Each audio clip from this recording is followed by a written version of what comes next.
Welcome to Jaya's homely kitchen. ഇന്ന് നമുക്ക് bread ഉപ്പുമാവ് തയ്യാറാക്കുന്നത് എങ്ങനെയാണെന്ന് നോക്കാം. ബ്രെഡ് എപ്പോഴും നമ്മുടെ വീട്ടിൽ സ്ഥിരമായിട്ട് കാണാറുള്ള ഒരു വിഭവമാണ്. ബ്രെഡ് നമ്മൾ പല ഫോമിലായിട്ട് ഉപയോഗിക്കാറുണ്ട്. സാൻഡ്വിച്ച് ആക്കാറുണ്ട്, ബ്രെഡ് ടോസ്റ്റ് ചെയ്ത് കൊടുക്കാറുണ്ട്. ഇത് നമുക്ക് വളരെ എളുപ്പത്തിൽ ചെയ്യാവുന്ന ഒരു ബ്രേക്ക്ഫാസ്റ്റാണ്. ഏത് പ്രായത്തിലുള്ളവർക്കും കഴിക്കാവുന്ന ഒന്നാണ്. ഇതിന് വേണ്ട ഇൻഗ്രീഡിയൻസ് എന്തൊക്കെയാണെന്ന് നോക്കാം. ഞാനിവിടെ 6 സ്ലൈസ് ബ്രെഡ് എടുത്തിട്ടുണ്ട്. 1 ടീസ്പൂൺ ടൊമാറ്റോ കെച്ചപ്പ് എടുത്തിട്ടുണ്ട്. 3 ടീസ്പൂൺ കുക്കിംഗ് ഓയിൽ. പിന്നെ വേണ്ടത് കുറച്ച് പച്ചക്കറികളാണ്. നമുക്ക് ഇഷ്ടമുള്ള ഏത് വേണമെങ്കിലും എടുക്കാം. ഞാനിവിടെ സവാളയും ബീൻസും തക്കാളിയും ഗ്രീൻ പീസും എടുത്തിട്ടുണ്ട്. 2 ചെറിയ കഷ്ണം പട്ട, ആവശ്യത്തിന് ഉപ്പ്, 1/2 ടീസ്പൂൺ മുളക് പൊടി, 1/4 ടീസ്പൂൺ ഗരം മസാല പൊടി, കുറച്ച് മല്ലിയില, 2 പച്ചമുളക്, 5-6 അല്ലി വെളുത്തുള്ളി ചതച്ചത്, ഒരു ചെറിയ കഷ്ണം ഇഞ്ചി ചതച്ചത്. ആദ്യം നമുക്ക് എടുത്തു വെച്ചിട്ടുള്ള ബ്രെഡ് ഒന്ന് ചെറുതായിട്ട് മൊരിച്ചെടുക്കാം. ഒരു ദോശക്കല്ല് ചൂടാക്കി അതിൽ 2-3 സ്ലൈസ് വെച്ച് ചെറുതായിട്ടൊന്ന് ചൂടാക്കിയെടുക്കാം. ഇത് ബ്രെഡ് ഉപ്പുമാവ് ഉണ്ടാക്കുമ്പോൾ ഒരുപാട് സോഗിയായി പോകാതിരിക്കാനാണ് ഇങ്ങനെ ചെയ്യുന്നത്. ഒരുപാട് മൊരിയിച്ചെടുക്കണ്ട, ചെറുതായിട്ടൊന്ന് ചൂടാക്കിയെടുക്കാം. ബ്രെഡ് ചെറുതായിട്ട് മൊരിഞ്ഞിട്ടുണ്ട്. ഇനി നമുക്കൊരു പ്ലേറ്റിലേക്ക് ഇത് എടുത്തു മാറ്റാം. എല്ലാ സ്ലൈസ് ബ്രെഡും മൊരിച്ചെടുത്തിട്ടുണ്ട്. ഇനി ഓരോന്നും ചെറിയ ചെറിയ പീസായിട്ട് നമുക്ക് കട്ട് ചെയ്തെടുക്കാം.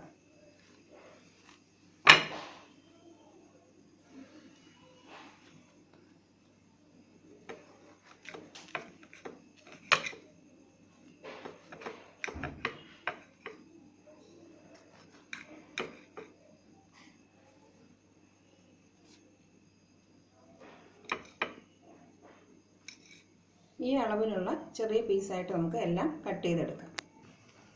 ബ്രെഡ് എല്ലാം ചെറിയ ചെറിയ പീസായിട്ട് കട്ട് ചെയ്ത് വെച്ചിട്ടുണ്ട്. ഇനി നമുക്ക് ഉപ്പുമാവ് തയ്യാറാക്കി തുടങ്ങാം.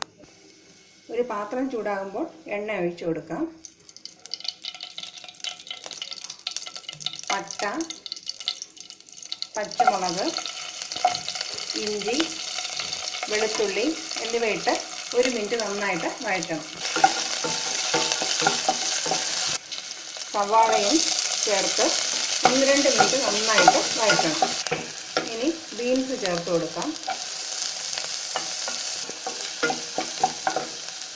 എടുത്തു വെച്ചിരിക്കുന്ന ഗ്രീൻ പീസും കൂടെ ചേർത്ത് കൊടുക്കാം. ഇനി തക്കാളിയും ചേർത്ത് കൊടുത്ത് 1 മിനിറ്റ് വഴറ്റാം. ഇനി ഉപ്പും മുളക് പൊടിയും ചേർത്ത് ഒന്ന് ചെറുതായിട്ടൊന്ന് വഴറ്റിയെടുക്കാം. 1/4 കപ്പ് വെള്ളം ഒഴിച്ച് നന്നായിട്ട് വേവിച്ചെടുക്കാം. ഇത് ഏകദേശം 2-3 മിനിറ്റ് സമയമെടുക്കും. 2-3 മിനിറ്റ് കൊണ്ട് ഏകദേശം പച്ചക്കറിയെല്ലാം ഒന്ന് പകുതി കൂടുതൽ വെന്ത് തുടങ്ങി. എന്നാലും കുറച്ചും കൂടെ വെള്ളം അതിലിരിപ്പുണ്ട്. ഈ സമയത്ത് നമുക്ക് ബ്രെഡ് ചേർത്ത് കൊടുക്കാം. ബ്രെഡ് കുറച്ച് ചേർത്തിട്ട് ഒന്ന് ഇളക്കി കൊടുക്കുക. ബ്രെഡ് നന്നായിട്ട് പൊടിഞ്ഞു പോകാതെ ഇളക്കി യോജിപ്പിക്കുക. ഇനി നമുക്ക് ഗരം മസാല പൊടിയും മല്ലിയിലയും ചേർത്ത് കൊടുക്കാം. അവസാനം ടൊമാറ്റോ കെച്ചപ്പും കൂടെ ചേർത്ത് നന്നായിട്ട് മിക്സ് ചെയ്തെടുക്കാം. 1 മിനിറ്റ് എല്ലാം നന്നായിട്ട് ഇളക്കി പൊടിഞ്ഞു പോകാതെ യോജിപ്പിക്കുക. ബ്രെഡ് ഉപ്പുമാവ് തയ്യാറായി കഴിഞ്ഞു. വിളമ്പുന്ന പാത്രത്തിലേക്ക് മാറ്റാം. വളരെ സ്വാദിഷ്ടമായ എളുപ്പം തയ്യാറാക്കാവുന്ന ബ്രെഡ് ഉപ്പുമാവ് തയ്യാറായി കഴിഞ്ഞു. ഞാനിവിടെ 2-3 ടൈപ്പ് വെജിറ്റബിൾസേ ഉപയോഗിച്ചിട്ടുള്ളൂ. കുട്ടികൾക്ക് ഇഷ്ടമുള്ള ഏത് വെജിറ്റബിൾസ് ഉപയോഗിച്ചും ഇത് തയ്യാറാക്കാം. ഇതെല്ലാവരും വീട്ടിൽ തീർച്ചയായിട്ടും പരീക്ഷിക്കുക. Thank you for watching my video.